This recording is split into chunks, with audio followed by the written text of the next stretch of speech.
précédente, vous avez vu que livre ou coq appartenait à une arborescence plus ou moins complexe. Toutefois, indépendamment de cette arborescence, livre ou coq pouvait hériter d'une interface, ce qui donne beaucoup de souplesse à la construction, à la modélisation aussi de votre programme. En particulier, on voit que livre hérite de l'interface iDétail, de même coq hérite aussi de iDétail, et l'interface iDétail est une interface très simple qui implémente juste la méthode détail. Il est important aussi de noter que lorsque vous dites que livre hérite de iDétail, ça veut dire aussi que livre est de type iDétail. Donc elle récupère bien l'ensemble des propriétés et des méthodes liées à l'interface. Et des fois, il est nécessaire qu'une classe hérite de plusieurs interfaces. Comment ça se passe dans ce cas-là? Eh bien, vous allez le voir à travers un exemple idiot, parce que c'est un exemple très simple. Donc je vais commencer par ajouter une interface. Rappelez-vous, par convention, une interface doit débuter par un I majuscule. J'ajoute ma nouvelle interface. Dans synthèse, je vais créer deux méthodes. Première méthode, deuxième méthode. Maintenant que j'ai défini mon interface iSynthèse,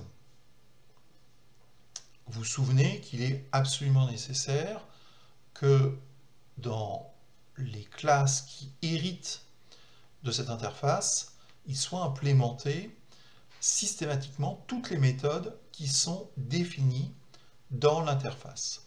Donc si je prends l'exemple de livre, je rajoute iSynthèse, je rajoute l'interface iSynthèse, et j'ai besoin maintenant de rajouter, d'implémenter les deux méthodes qui sont définies dans iSynthèse.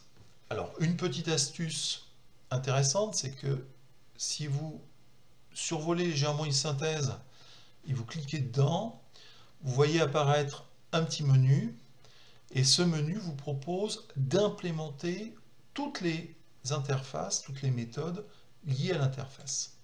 Voilà, effectivement, je récupère bien mes deux méthodes. Si par hasard j'oubliais de le faire, par exemple pour une raison quelconque, je supprimais une méthode et que je cherche à compiler, eh bien je vais avoir un message d'erreur car effectivement je n'ai pas implémenté toutes les méthodes qui sont liées à l'interface iSynthèse.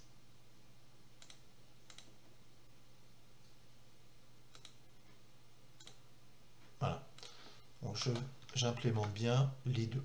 Maintenant, il faut que j'implémente réellement le contenu de ma méthode. Donc je peux, par exemple celle-ci, la méthode résumée, je vais dire que pour l'instant, elle est vide. Voilà, j'ai pas de... on verra ça plus tard. Mais j'ai quand même besoin de la définir, même vide. Par contre, pour synthèse, je vais effectivement la définir en disant nom du... Voilà. Donc ça c'est fait. Et je vais faire la même chose dans coq. Je vais rajouter iSynthèse. Là aussi, je vais implémenter les méthodes.